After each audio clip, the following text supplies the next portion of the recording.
Hi, എൻ്റെ പേര് ഈശ്വരി. എനിക്ക് കുറേ വർഷങ്ങളായിട്ട് ഭയങ്കര തലവേദനയും അതുപോലെ തന്നെ ബ്രീത്തിങ് ഡിഫിക്കൽറ്റി ഉണ്ടായിരുന്നു. ബ്രീത്തിങ് ഡിഫിക്കൽറ്റി കാരണം രാത്രിയിൽ എനിക്ക് ഉറങ്ങാനായിട്ട് ശ്വാസം കിട്ടില്ലായിരുന്നു. അപ്പം ഉറക്കം കറക്റ്റ് കിട്ടത്തില്ല. ഉറക്കം രാത്രിയിൽ ഉറക്കത്തിൽ നിന്ന് എഴുന്നേൽക്കും. അതുപോലെ രാത്രിയിൽ ഉറക്കം കിട്ടാത്തത് കൊണ്ട് പകൽ ഭയങ്കര ക്ഷീണമൊക്കെ ആയിരുന്നു. പകൽ ഭയങ്കര ക്ഷീണം, ഉറക്കം തമ്മിരിക്കലും ഒക്കെ ആയിരുന്നു. അതുപോലെ തന്നെ ഷോൾഡർ പെയിൻ, ഭയങ്കരമായിട്ട് ഷോൾഡർ പെയിൻ ഉണ്ടായിരുന്നു. ഷോൾഡർ പെയിൻ, കൈക്കൊക്കെ ഭയങ്കര പെയിൻ വരുമായിരുന്നു. തലവേദന എന്ന് പറഞ്ഞെങ്കിൽ ഭയങ്കര തലവേദന, ഈ ഒരു സൈഡ് ഫുള്ള് കണ്ണിലേക്കൊക്കെ വേദന, അങ്ങനെ ഒരു ഭയങ്കര വേദനയാണ്. പിന്നെ ഇങ്ങനെ ഭയങ്കര വേദനയും കുറേ ഡോക്ടർമാരെ കാണും, ഡോക്ടർമാരുടെ മരുന്ന് കഴിക്കുകയൊക്കെ ചെയ്തു. പക്ഷെ എന്നാലും വലിയ മാറ്റം ഉണ്ടായില്ലായിരുന്നു.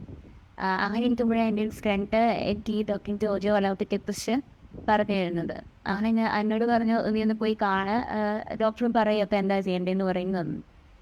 അങ്ങനെ ഞാൻ ഡോക്ടറിനെ കാണാനായിട്ട് ആദ്യം ജസ്റ്റ് ഒന്ന് കാണാനായിട്ട് വന്നു. വന്നു കഴിഞ്ഞപ്പോൾ ഡോക്ടർ ചെക്കപ്പ് ഒക്കെ ചെയ്തു. നോക്കി എന്നോട് CT സ്കാൻ ചെയ്യാനാമി പറഞ്ഞു.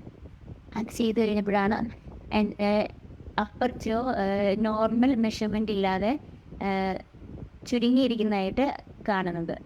അപ്പോൾ ഡോക്ടർ എന്നോട് MSc ചെയ്യാൻ പറഞ്ഞു, മാക്സിലറി സ്കെൽറ്റൽ എക്സ്പാൻഡ് ചെയ്യാനായിട്ട് പറഞ്ഞു.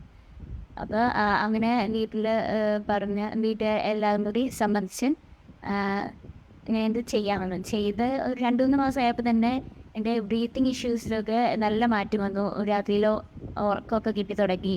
അങ്ങനെ എൻ്റെ പകൽ ഉള്ള ക്ഷീണമൊക്കെ മാറ്റം വന്നു. എന്നിട്ട് തലവേദന, അതും എനിക്ക് മെയിൻ പ്രശ്നമായിരുന്നു. ആ തലവേദനയിൽ നല്ല മാറ്റം വന്നിട്ടുണ്ടായിരുന്നു. പിന്നെ ഷോൾഡർ പെയിൻ, അതിൽ നല്ല മാറ്റം വന്നു. അങ്ങനെ മോസ്റ്റ്ലി ഉണ്ടായിരുന്ന എല്ലാ സിംറ്റംസും നല്ല മാറ്റം വന്നിരുന്നു ഒരു 2-3 മാസത്തിനുള്ളിൽ തന്നെ. ഇപ്പം കുറച്ച് മാസം കൂടിയായ എൻ്റെ എല്ലാ സിംറ്റംസിലും നല്ലൊരു വ്യത്യാസമുണ്ട്. ഇപ്പോൾ പഴയതുപോലെ എനിക്കിന്ന് തലവേദനയോ ബ്രീത്തിങ് ഇഷ്യൂസ്, പെയിൻ അതൊക്കെ ഉണ്ടാവാതെ ഒത്തിരി മാറ്റമുണ്ട്. എൻ്റെ സിംറ്റംസ് എല്ലാം ചേഞ്ച് ആയതിനു ശേഷം ഡോക്ടർ എന്നോട് ഒന്നുകൂടി CT സ്കാൻ എടുക്കാനായിട്ട് നിർദ്ദേശിച്ചു. ഞാൻ വീണ്ടും CT സ്കാൻ ചെയ്തപ്പം അതിൽ എൻ്റെ അപ്പർ ജിയുടെ മെഷർമെൻറ്റ് കൂടിയതായിട്ട് കണ്ടു. അങ്ങനെ എൻ്റെ സെക്കൻഡ് സ്റ്റേജ് ട്രീറ്റ്മെൻറ്റ് സ്റ്റാർട്ട് ചെയ്തു. Second stage treatment braces treatment ആണ് ചെയ്തത്. അതിപ്പോൾ ചെയ്തുകൊണ്ടിരിക്കുകയാണ്. ഇനി ഒരു 2-3 മാസത്തിനുള്ളിൽ അത് കഴിയും. ഇതുപോലെ ഇഷ്യൂസ് ഉള്ള ഒത്തിരി ആളുകൾ ഉണ്ട്.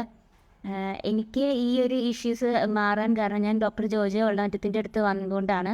അതുകൊണ്ട് തന്നെ എനിക്ക് ഡോക്ടറിനോട് വളരെയധികം കടപ്പാടുണ്ട്, വളരെയധികം നന്ദിയുണ്ട്. നിങ്ങളും ഞാൻ ഇതറിയുന്നത്, ഈ ഒരു ട്രീറ്റ്മെൻറ്റിനെ കുറിച്ച് അറിയുന്നത് എൻ്റെ ഫ്രണ്ട് പറഞ്ഞിട്ടാണ്.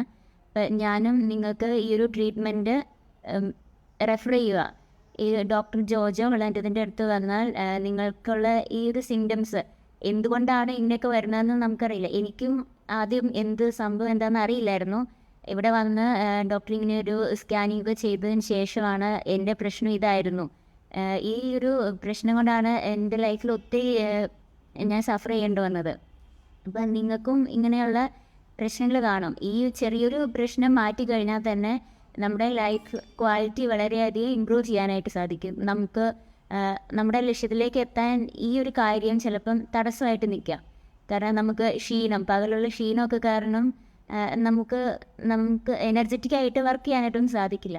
അപ്പോൾ നിങ്ങൾക്ക് ഞാൻ ഈ ഒരു അഡ്വാൻസ്ഡ് ആയിട്ടുള്ള ഒരു ട്രീറ്റ്മെൻറ്റ് റെഫർ ചെയ്യുവാണ്. നിങ്ങൾ എന്തെങ്കിലും ഇതിൻ്റെ സിംറ്റംസ് ഒക്കെ ഉണ്ടെങ്കിൽ വെച്ചുകൊണ്ടിരിക്കാതെ മറ്റ് ട്രീറ്റ്മെൻറ്റ് എടുക്കാതെ തന്നെ ഈ ഒരു ട്രീറ്റ്മെൻറ്റിലേക്ക് വരുന്നത് വളരെയധികം നല്ലതായിരിക്കും. നമ്മുടെ ലൈഫ് ക്വാളിറ്റി വർദ്ധിപ്പിക്കാനായിട്ട് നമുക്ക് സാധിക്കും.